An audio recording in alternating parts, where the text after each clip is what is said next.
Patriots, you better buckle up because everything is about to change in the United States. The Trump effect is back, and I am here for it. We had the greatest economy ever, and we will soon have it again. And it's honestly more powerful than ever across so many different categories that I've actually lost count.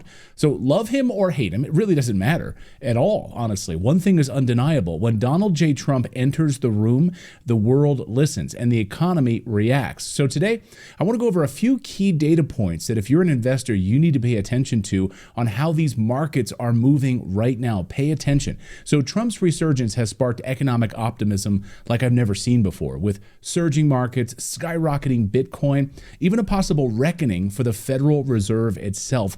Fingers crossed on that regard. So buckle up because America's comeback is just getting started. So let's go through all of these different data points. First up, let's talk about the stock market.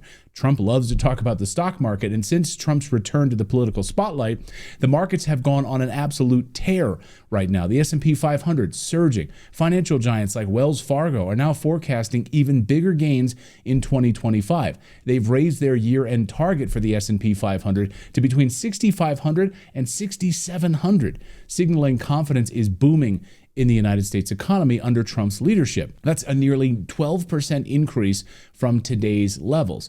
And it's not just the big players on Wall Street, small businesses, yes, the backbone of our economy, are feeling the optimism as well. And you know, so many small businesses went out of business during the Biden years. That's true. And according to new data out just this week, small business confidence just hit its highest level since early 2022.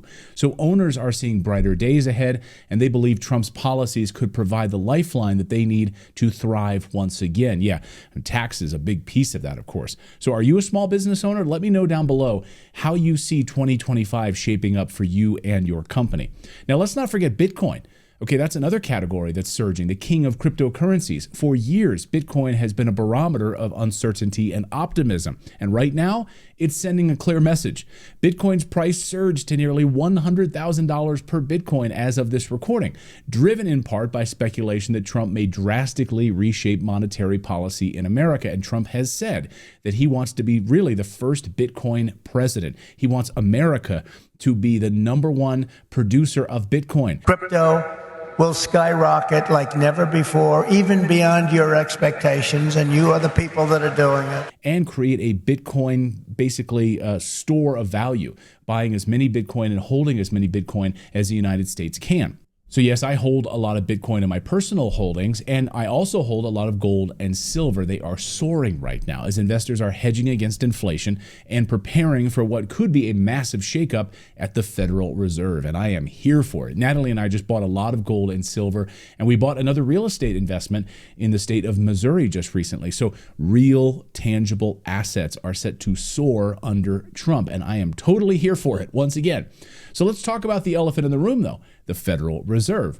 For decades, the Fed has held immense power over our economy, setting interest rates, controlling the money supply, printing money like crazy. But at what cost?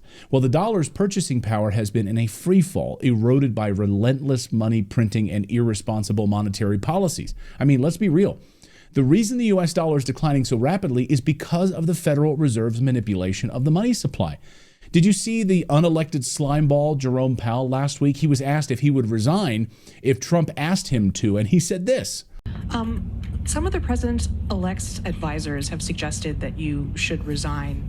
If he asked you to leave, would you go? No. Can you follow up on, do you think that legally you're not required to leave? No.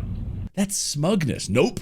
I'm not going anywhere. He knows he's not elected and he can do whatever the hell he wants, so he can't really be fired.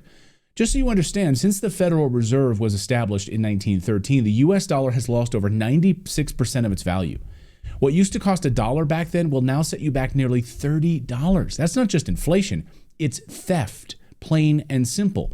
Trump has made it clear in the past that he's no fan of the Fed's unchecked power, and there's a real movement right now to have Trump end the Fed for good. I spoke to Ron Paul last week, Congressman Ron Paul, and he's hopeful that Trump may take steps to end the Fed. Imagine an America where our money isn't constantly devalued, where the Fed can't manipulate the economy to serve the interests of the elite. That's the future many believe Trump is fighting for. And it's one of the reasons we're seeing such optimism in the markets right now. I mean, it's not just Wall Street and crypto enthusiasts that are feeling the Trump effect. Home buyers also, of course, you know I love real estate, right? They are jumping into the action right now as well. A new survey reveals that nearly 20% of Republicans feel more confident about buying a home in today's economy, thanks to Trump's policies and promises of economic stability. This optimism is breathing new life into the housing market right now. So at its core, the Trump effect is about more than just numbers on a screen. It's about hope. It's about the belief that America's best days are ahead of us, not behind us.